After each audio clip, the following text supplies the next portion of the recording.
एक ख्वाब बीटीएस के साथ दिल का सफर। ये एक खामोश सुबह थी। मैं अकेली एक पार्क में चल रही थी। फिजा पुरसुकून थी, आसमान हल्के जामुनी रंग का, लेकिन मेरे अंदर बहुत सी उलझने थी। मैंने आंखें बंद की और हवा से सरगोशी की। काश मैं कहीं और चली जाऊं, कुछ लम्हों के लिए ही सही। और फिर सब कुछ बदलने लगा। हवा में जादू सा महसूस हुआ। दुनिया नर्म, खूबसूरत और रोशन लगने लगी। और तब मैं अकेली नहीं थी। मैंने देखा एक लड़का बेंच पर बैठा है, किताब हाथ में, चेहरे पर सुकून। इसने मुझे देखा और एक खामोश मुस्कुराहट दी, जैसे वो मेरे दिल की आवाज सुन चुका हो। इसने कहा, तुम थक गई हो ना? सब कुछ खुद पर लेना जरूरी नहीं होता, कभी कभी बस जीना काफी होता है। मैं उसके साथ बैठ गई। हमने ज्यादा बात नहीं की, लेकिन मेरा दिल हल्का हो गया। अचानक मंजर बदला और मैं एक जगमगाते बाग में खड़ी थी। हवा में फूलों की पत्तियां उड़ रही थी, जैसे ख्वाब हो। फिर हंसी की आवाज आई, रोशन, प्यारी, दिल को छू लेने वाली।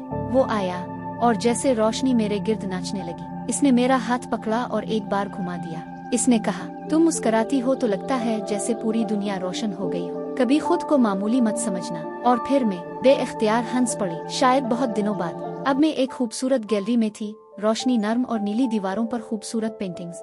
वो वहाँ था, तस्वीरें बना रहा था। इसने मुझे देखा और एक पेंटिंग की तरफ इशारा किया। वो तस्वीर मेरी थी, रंगों से बनी, ख्वाब जैसी। इसने कहा, तुम समझती हो तुम आम हो, लेकिन तुम एक फिनपारा हो। दुनिया को तुम्हारी रोशनी की जरूरत है। मेरी आंखों से खामोश आंसू बहने लगे, लेकिन दिल में खुशी थी। अगला लम्हा एक गर्म और नर्म कमरा था, जहाँ मध्यम रोशनी थी और दीवारों पर छोटी बत्तियों की झलक। वो वहाँ बैठा था, गिटार के साथ, नरमी से धन बजा रहा था। इसने मुझे देखा और कहा, तुमने कभी अपनी आवाज सुनी है? इसमें एक गाना छुपा है जो सिर्फ तुम गा सकती हो। मैं शर्मा कर मुस्कुराई। इसने धन छेड़ी और हमने खामोशी में वो पल महसूस किया, जैसे दुनिया रुक गई हो। और आखिर में हम सब एक पहाड़ी पर थे। रात का वक्त, आसमान तारों से भरा हुआ। हम आग के गिर्द बैठे, हंस रहे थे, कहानियां सुना रहे थे। वो सब मेरी तरफ देखकर बोले, शायद हम हकीकत में ना मिल सके, लेकिन दिलों में हम हमेशा तुम्हारे साथ हैं। कैमरा आहिस्ता आहिस्ता ऊपर जाता है, सितारों की रोशनी में सब एक साथ। तुम अकेली नहीं हो, बीटीएस और आर्मी हमेशा एक साथ होते हैं।